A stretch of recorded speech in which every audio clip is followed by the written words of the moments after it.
Welcome to Live with Chatufa. Thank you so much, family, for joining me on this show.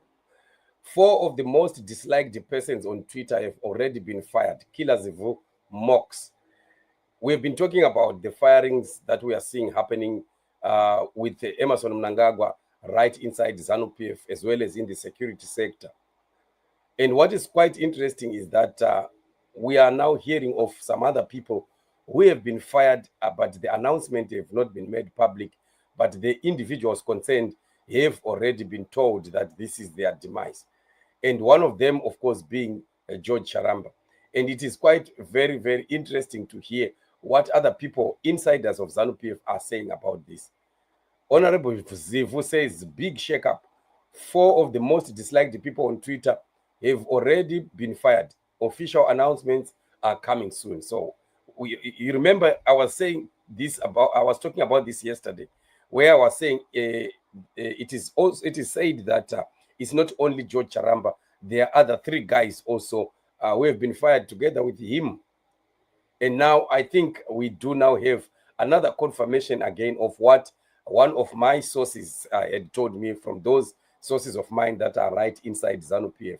So this is an indicator of the reality that is on the ground right inside ZANU-PF. And the fact of the matter is that ZANU-PF is not going to survive what we are seeing happening. So who are these other most disliked persons on Twitter? Because one of the most disliked people on Twitter is actually Nick Mangwana. George Charamba was one of them, Nick Mangwana being the other.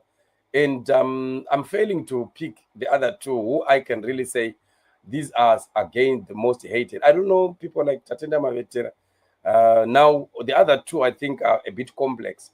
We won't be really able to. I don't know what you think. Maybe you may help me to try and pick who these others are. Maybe, I don't know, Jen Van Muswere has been one of those people that are also very much disliked on Twitter. But let's watch the space and see, since the announcement is going to be made finally. But they may try to hide it, but ZANU-PF is not going to survive hiding this, because one of the fine days, the rest of what they are doing, the shenanigans of ZANU-PF, are going to come out, and not very far from now. Maybe before the end of this week, we started today, we'll be knowing exactly who are the people that are going down, because Mnangagwa is really wielding an axe. He's not joking. He really has to be taking people down.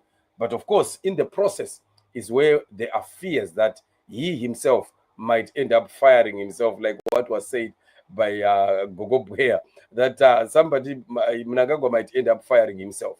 And that is exactly a situation that is likely going to be happening. By what he is doing, he is creating more chaos than necessary, which makes life very difficult for him, which also is a sign that where things are going, they might end up being so bad for him.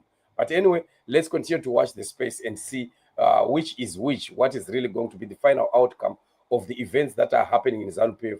All that we are praying for and believing God for is that Zimbabwe must be freed. Zimbabwe must be freed.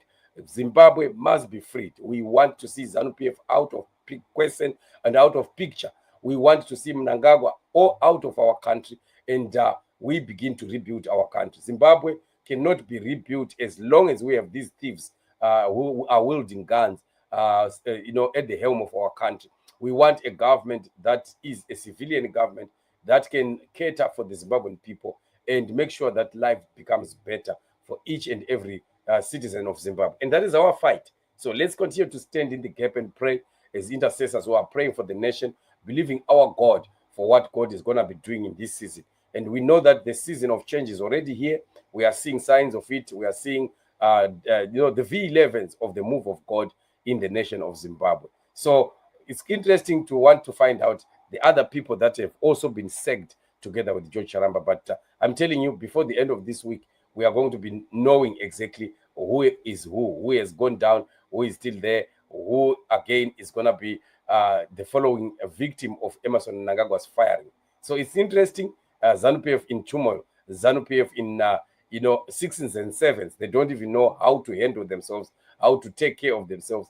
But the fact of the matter is their days are over. The last kicks of a dying horse is what we are seeing happening with ZANU-PF. Let's watch the space and continue to pray and believe God for a great move of the freedom of the Zimbabwean people. Our people shall be free. Zimbabwe will be freed. Zimbabwe will never remain like this. One of these days, we are going to see Zimbabwe rising again from the doldrums of poverty, of suffering, stagnation, and all this oppression that we have continued to see at the hand of ZANU-PF. Thank you so much, family, for joining me on the show. Let's be meeting in other shows that are coming. Otherwise, remain blessed and shalom.